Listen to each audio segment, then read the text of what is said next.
So please welcome Serena, our final keynote. Yay! Oh my gosh, here we go. Final talk of the day. Thank you all so much for sticking around. It's been an awesome day.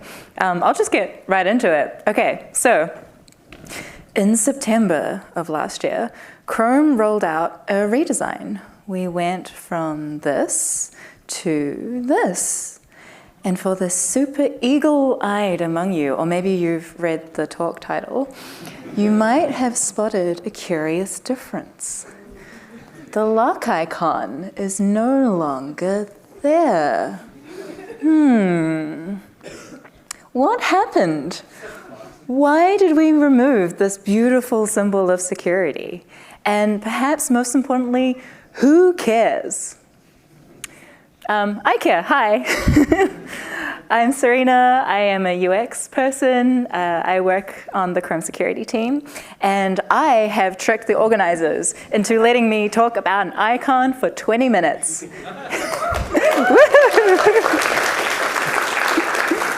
This is why Chrome removed the lock icon. Title slide. Boom. Let's go. Okay, first things first. What does it even mean? Why was it around in the first place? Like, what does the lock icon actually mean? Does anyone know? Shout it out if you know. HTTPS, yes. What does HTTPS mean? It means HTTP secure. Yeah, what does that mean? I'm gonna dive into a quick history lesson. We're gonna beam ourselves all the way back to 1994. Netscape Navigator creates HTTPS, but it was never released due to some pretty bad security issues. Okay, moving on. 1995, SSLv2 is released and HTTPS released. We're going to ignore that. And after many revisions of the spec, we keep going. 10 years later, a large web app launches available through HTTPS. I call attention to this because even though it's been 10 years since it's been created, it was still super, super rare to have anything launch with HTTPS. It was so rare that our old friend, Internet Explorer, used to show a warning before you connected via HTTPS. Just in case. Just in case. Yeah, watch out. This is what my colleague David Adrian likes to call the everything's okay alarm. Like, you're okay. So, it's 2004, and HTTPS is still this niche web enthusiast type thing. We'll come back to this timeline later. Okay, so back to HTTPS. What does it actually do? It means three things. Authentication, meaning that the website is actually who they say they are. Encryption, meaning that no one can spy on your communications. And data integrity, meaning that no one can change what you say between you and the website. So these last two things, encryption, data integrity, you can get with this thing called public key cryptography, which is a lot of math and these functions where it's really easy to encode a message into gibberish, but basically impossible to get back what the original message was. Unless, of course, you have the matching private key. Now, by decree, everyone gets a public key and a private key, and with this, you can do a lot. Say you're a browser and you want to talk to a server. I know it's 5 p.m., but I am going to walk you through a TLS handshake. Bear with me. To establish a connection, you both agree on some parameters out in the open, and then you just mix it up with your private keys. You pass it back and forth between you, you mix it up with your private keys again, and you arrive at a shared secret that you can use to establish a secure channel. Very nice. We can just throw away that, that's fine. So this is great. With the power of maths, we have devised a way to communicate between you and a server, and no one can spy on you and no one can change what you say. But how do you know that the person you're talking to is actually the person you're talking to? This will turn out to be the hardest part of the problem.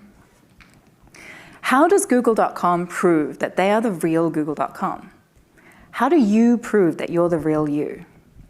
Back in the day, we used to have these key signing parties where you would meet with strangers in real life, scan their public keys with your eyes, and then sign them. You would vouch for them, basically. You would say, I've seen that this is your public key, this is you. On the web, you can't physically meet every web server. So authentication is provided by these complicated trees of trust. Websites are on the leaves, and they're vouched for by these things called certificate authorities. Now, you don't know these guys, but they're trusted by another authority, which is trusted by another authority, which is trusted by another, which is ultimately trusted by your browser or your operating system at the root. So there's like a chain of vouching going on. This whole party is called the public key infrastructure. So cool, that's how we make sure that the website is actually the website. But notice how I never said anything about how, if you can trust the website, if they're going to protect your data and not give you malware, none of that is guaranteed. But yeah, that's the luck icon. Should be simple enough to get. No way that people would misinterpret it or anything, she said, foreshadowing the next section. In 2021, Chrome did a large-scale study to check what do people think the lock icon actually means? Here's what we found. So good news, everyone. Most people correctly said that the lock icon means connection security. But over half thought it meant that you're safe to enter data on the website. And almost half said that the website was trustworthy in general. All in all, only 11% of people correctly identified the guarantees, and 89% of participants overestimated the security guarantees.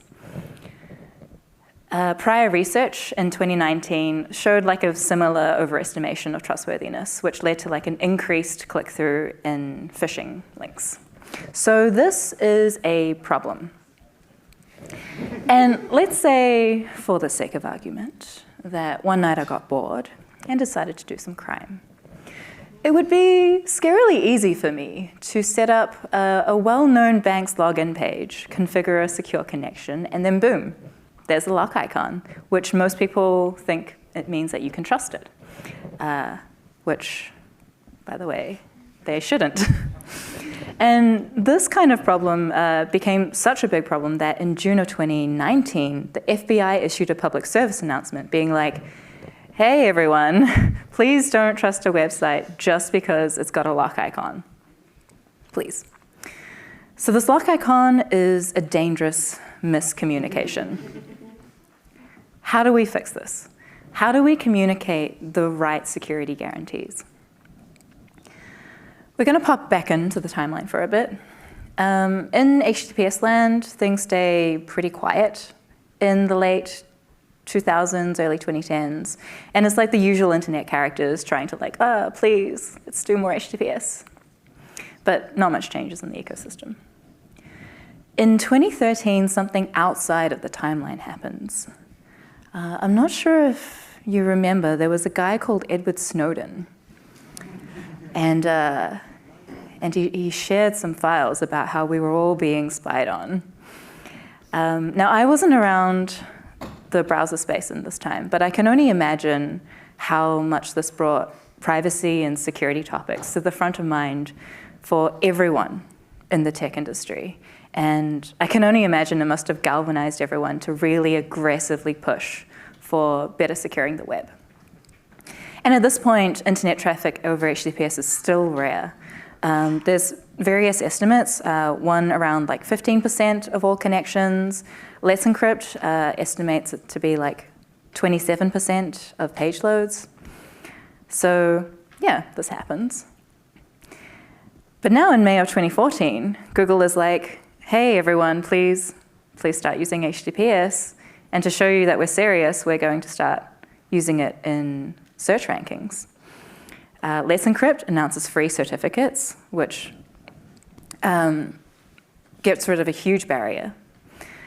Chrome starts to experiment with security indicators to try and move people towards HTTPS and away from HTTP. Now, the reason why I'm showing you this line go up is because if we're talking about communication and security indicators in UI, then communication requires context, always. This is why it's so difficult to design warning signs for nuclear waste storage. Like, you don't know what the context, the cultural context is going to be in 10,000 years. So you have no idea how to communicate it, and you're left with like saying mysterious, mystical things to try and warn people. But yeah, communication requires context.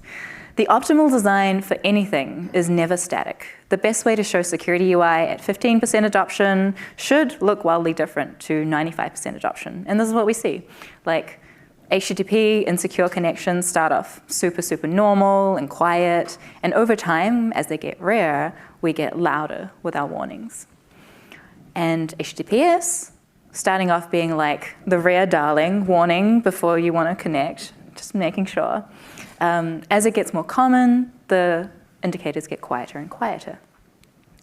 And so at this point, I think we've really outgrown the need for the lock. So yeah, let's do this. Let's get rid of the lock icon. So we're like, hi, rest of the Chrome team. We would like to remove the lock icon, please. And then they're like, interesting. But don't people depend on it for reassurance? And we're like, true, rats. We have been telling people for the last 10 years to look out for a lock icon. This is tricky. So we needed to know, will people freak out unnecessarily if the lock icon is gone? So let's test this. Let's do some science. What we did was we swapped out the lock icon with the security neutral dropdown and showed it to 1% of Chrome users and compared it with control. And here's what we found. People noticed the change because they were clicking on the icon more. But no, they didn't freak out.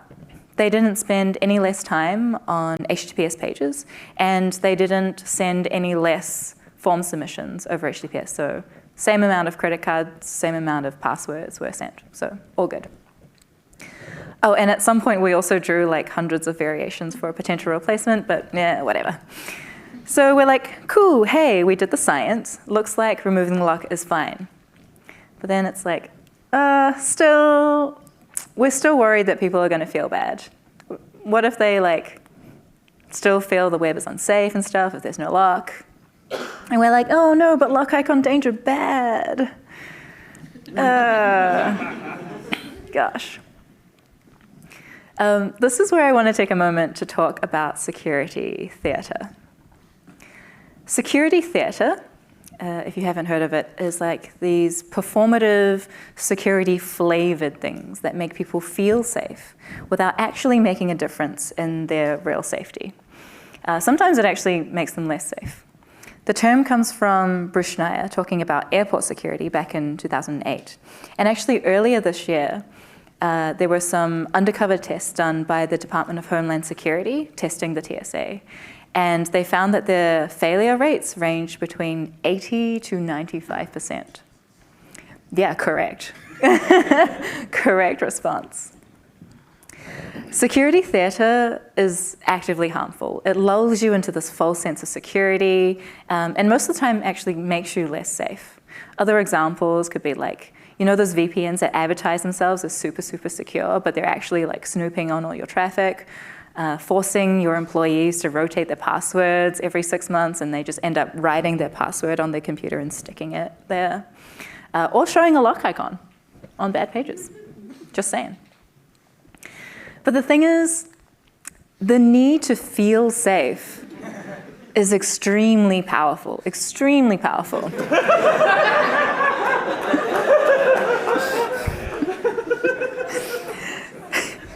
Even if, like, even if airport security has shown to be kind of useless over the years, it's never going away. Like, we're just giving up. Like, we're going to have airport security now and forever. The feeling of safety is so powerful. And I also think this is also why I think that even though Firefox has had a plan to remove the lock icon, and Edge has also experimented with removing the lock icon, I don't think they're going to remove the lock icon for them anytime soon. I hope they prove me wrong, I really do. But security theater and this feeling of security, putting locks and shields on things, it feels great. Feels really good. People will do almost anything to feel safe. I'm sure you remember during COVID, we had all these like plexiglasses in front of the checkouts and stuff. But actually, it makes things worse for an airborne virus because it traps more virus. But it's still there because it makes people feel safe. At the same time, I do want to defend this natural need to feel safe. And reassurance when things are actually okay is really important. Because if people are not adequately reassured in real safe situations, they might choose a less safe option. For example, after 9/11, many people opted to drive instead of fly. But as you may already know, statistically, flying is much safer than driving. So it's estimated that the 9/11 effect in the few months afterwards contributed to about 2,300 excess road deaths, just because people didn't feel safe flying. So yeah, we need reassurance.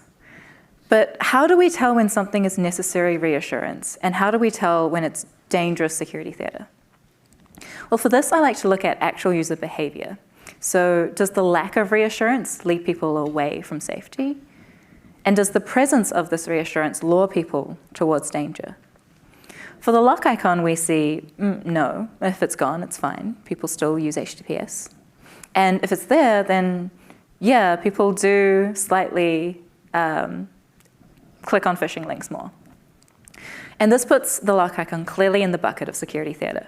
It's dangerous, it's bad, we need to get rid of it. But that's not the only risk, getting rid of the lock icon. People hate change. People hate change. This is the other risk we have to contend with. No matter what it is, and oh my gosh, it's like the biggest learning from working on Chrome. Everyone hates change. Trust me, I redesigned the download UI. Everyone hates change. So what we decided to do, we knew there was a redesign coming up. So what we did was we just combined it with the redesign. Shout out to our director, Alex Ainsley, for this idea. And 19 years later, after the creation of HTTPS, Chrome removes the lock icon. Woo! And as far as the UI is concerned, HTTPS is not something fancy anyone has to think about. It's just the default, natural way of doing things. Yes. Okay, I promise I'm almost done. The web is a massive decentralized system of connected parts. And if there is anything I've learned from this whole ordeal, it's that ecosystem change takes time, a lot of time, more time than you will be comfortable with. In this decade-long push for HTTPS everywhere, I was only actively involved for the last 3 or so years. And during that, there were so many times I just wanted to give up. We heard no so many times.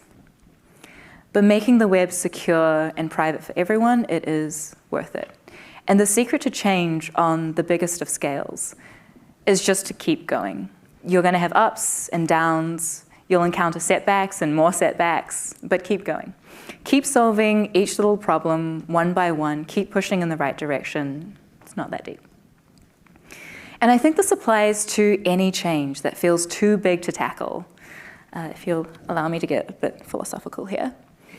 Working on Chrome, and more specifically the web platform in general, has fundamentally changed how I look at big problems. Big problems like solving inequality, rising fascism, climate change. All those feel huge and just insurmountable. And by yourself, in the next year, it's insurmountable. But with enough people and enough time and just a really annoying, unrelenting attitude, you can move mountains. As for the HTTPS story, we're in the last chapters. Chrome now upgrades every single connection unless you specifically type HTTP.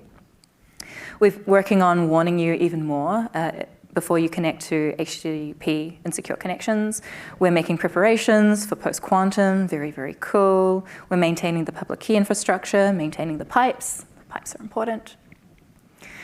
The change from the lock icon to the not like icon was a change of a 16 by 16 pixel square.